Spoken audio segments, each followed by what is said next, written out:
Sir Davos పర్యటనలో ఏమీ తీసుకురాలేదని చెప్పి మంత్రి అమర్ లాంటి వాళ్ళు మాట్లాడి ప్రశ్నిస్తున్నారు కదండి.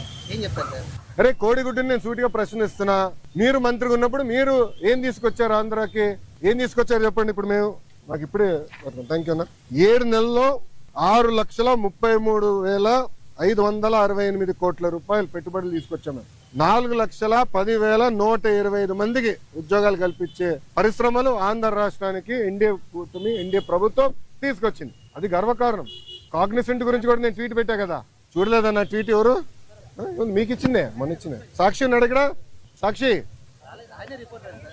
రాలేదా? ఆయనే రిపోర్టరా? కేసు రాలేదా? సాక్షి ఎవరు లేడా? అరే ఆయనకి ఇద్దాం అనుకున్నానే కాగితం. ఇదన్నా చూడరా భయ్, కళ్ళు తెరువు అని అర్థం అనుకున్నా. ఇప్పుడు మీరు చూడండి, బాబు గారు దావోస్ కి దాదాపు 1997 నుంచి వెళ్తున్నారు.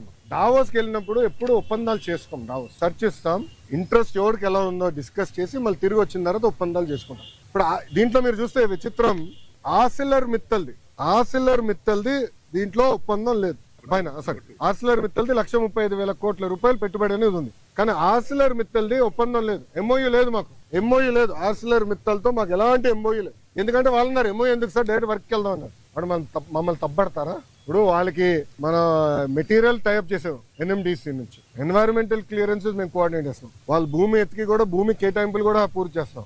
6-7 నెలల్లో పనులు ప్రారంభించాల లక్ష్యంతో మేము పనిచేస్తున్నాం.